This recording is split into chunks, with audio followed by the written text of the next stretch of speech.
এটাই হচ্ছে জাবিরা কারাগারের সম্মুখ মুখ।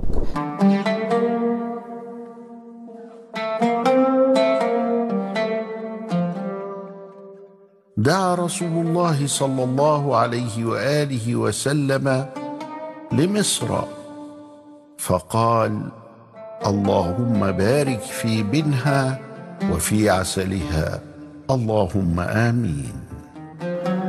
এই শহরেই করিম ইবনে করিম ইবনে করিম ইবনে করিম আজমালুল খালক সৈয়দুনা ইউসুফ আলাইহিস সালাতু ওয়াস সালাম জুলেখা ও পুতিফারের রাজপ্রাসাদে বড় হয়েছেন। এখানে রয়েছে কসরে আজিজে মিসর। এখানে ওহী নাজিল হয়েছিল তার উপর। তার সময়ের একমাত্র মুসলিম ফারাও সম্রাট চতুর্থ আমিনহোতেপ তথা আখনাতুন এর রাজপ্রাসাদ এই শহরেই ছিল। আল কোরআনে বর্ণিত মিশর দুর্ভিক্ষের মোটাতাজা গরু ও শুকনো গমের ঐতিহাসিক স্বপ্নও তিনি এই শহরের রাজপ্রাসাদেই দেখেছিলেন। হযরত ইউসুফ আলাইহিস সালাতু ওয়াস সালাম এই শহরেই মিশরের দুর্ভিক্ষ চলাকালীন সময়ে তৈরি করেছিলেন খাদ্য গুদাম, যেগুলো মাখাজিনে গিলাল বা খাজিনা ইউসুফ আলাইহিস সালাতু ওয়াস সালাম নামে পরিচিত।